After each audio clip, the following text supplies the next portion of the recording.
السلام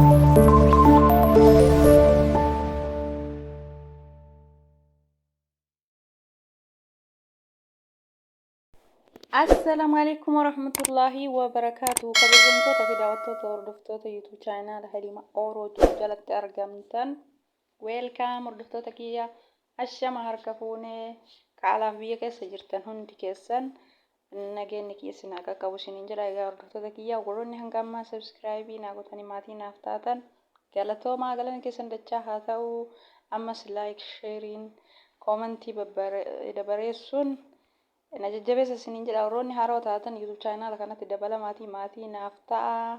Subscribe, like, share godha ani viidiyoo isin fayyadu waan beekurraa isiniif dhiyeessa.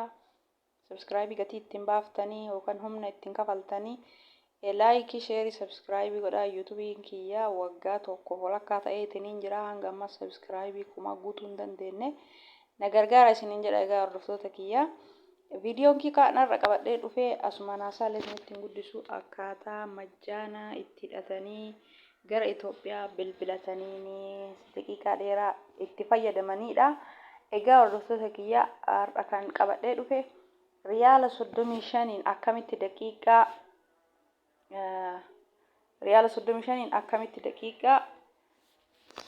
80 haasofnaa ka jedhudha kan isinii qabadhee dhufe har'a.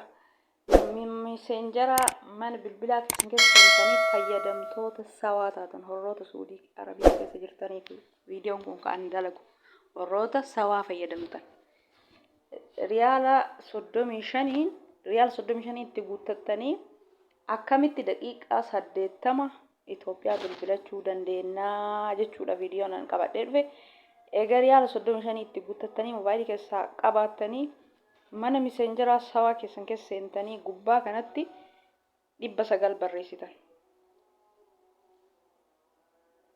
Kunoo isiniin mul'ata ittiin yaada egaa hordoftoota kiyya. Gubbaa kanatti 900 barreessitanii mee nama barreessitin isinitti argisiisu. Mana messenjera kana keessa ni seenna. Gubbaa kanatti 900 barreessina. 900 jala kanatti text messenger bakka jedhu kana eega riyaala 35 itti guuttattaniin booda jechuudha inni kun.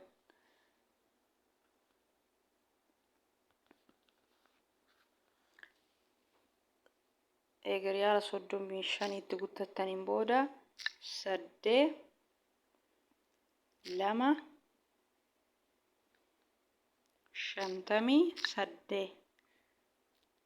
58 kunoo isa kana itti argitanii jechuudha. Eega riyaala 35 guuttattanii daqiiqaa 80 hanga ji'a tokko yoo qusattan nama barbaadan dubbistanii itti fayyadamuu dandeettanii isiniin jedha egaa hordoftoota kiyya.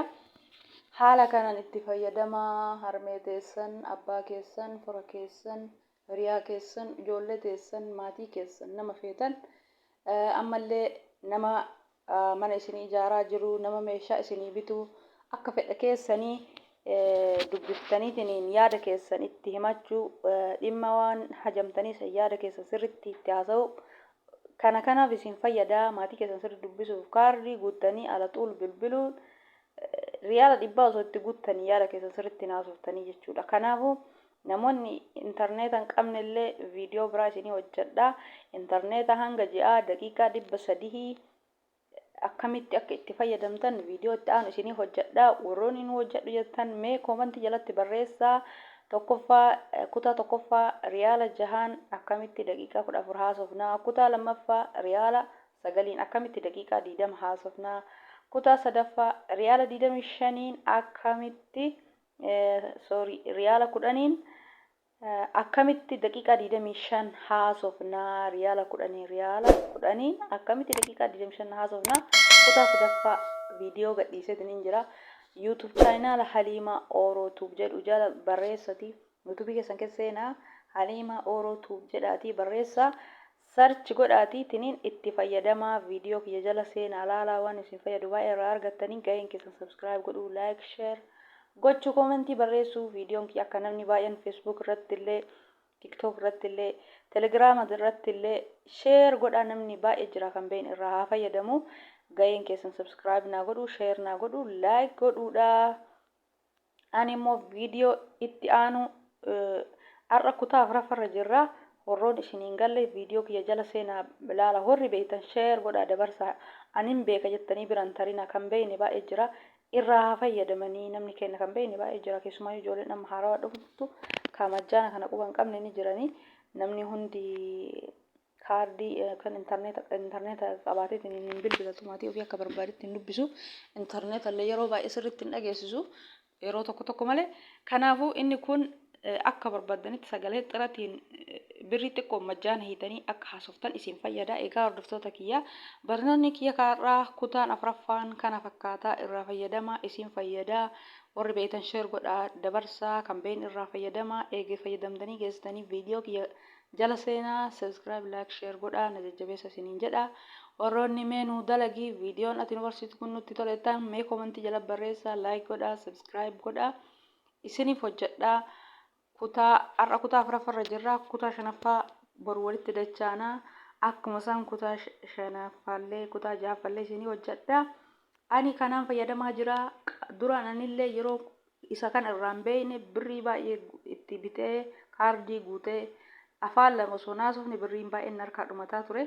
Amma garuu majjaana kana odda hidhadheetiniin fayyadamuu jalqabee yeroo dheeraa tureetiniin jira. Inni har'aa kun riyaala 35 akkamitti daqiiqaa 80 haasofnaadha. Gubbaa kanarratti 900 barreessinaa. Eegas jala kana gadi buunee 8258 barreessinee sanditti goona. Miseejii yoo nu isinii dhufuu dide 8 marraa jaa barreessatii itti achi erga. Miseejiin riyaala 35 daqiiqaa 80 majjaana hidhattee siin jedhu sii dhufa. 8 marraa jaa barreessi itti achi ergii jechuudha. Warroonni isinii dhufuu dide miseenjarri warroonni asiin dura fayyadamtanii hin beekne miseenjariin isaa isiniin dhufu. Yeroo baay'ee itti fayyadamtan miseenjariin isaa isinii dhufa. Kunaan amma kun asirratti akkaniin kanaan fayyadama. Kun miseenjara inni naa ergu jechuudha. Ani yeroo baay'ee kan isa kanaan fayyadama. Yeroo baay'ee majjaana hidhee fayyadama. Bilbila akka barbaade bilbila intarneeta illee walirra hidhee fayyadama. Ani intarneetan qabu fi kiyya intarneeta bilbila walirra hidheetiin inni fayyadama. Isinillee kan irraa fayyadama isiniin jedha. Kun kan itti argatanii majjaana hidhadhu. Viidiyoo kaardiin keenya birrii nu jalaa nyaata. Warroonni jettanillee kanallee viidiyoo irraa isinii hojjedha. Akkaataa birrii akka isin jalaa nyaanne irraa ofirraa cuftanii isiniif hojjedha. Warroonni hojjedhu jettan komentii jalatti naa barreessaa. Waan beekurraa isiniif hojjedha. Akkaataa Arabirraa gara Ingiliffaatitti jijjiiran warroonni Arabii dubbifachuu hin beekne barreeffamni isaa isinii dhufu. Ani garuu Arabirra Ingiliffannaa salphata. Kanaafuu isinillee warri akka kiyyaa Arabii dubbifatu hin beekne barreeffamni isaa irra caalan Arabiin dhufa. Ingiliffaa wayya. Kanaafuu kun amma ani baay'ee kun Ingiliffatti jijjiiradhe itti fayyadamaa jira. Isinillee kan irraa fayyadama. Ga'een keessa share godhu subscribe godhu. Egaa hordoftoota kiyya viidiyoon kiyya kaarraa kana fakkaataa hanga viidiyoo biraatti qabadhee walitti dachaanutti nagaan naa tura hordoftoota kiyya hanga viidiyoo biraatti qabadhee isinii deebi'utti.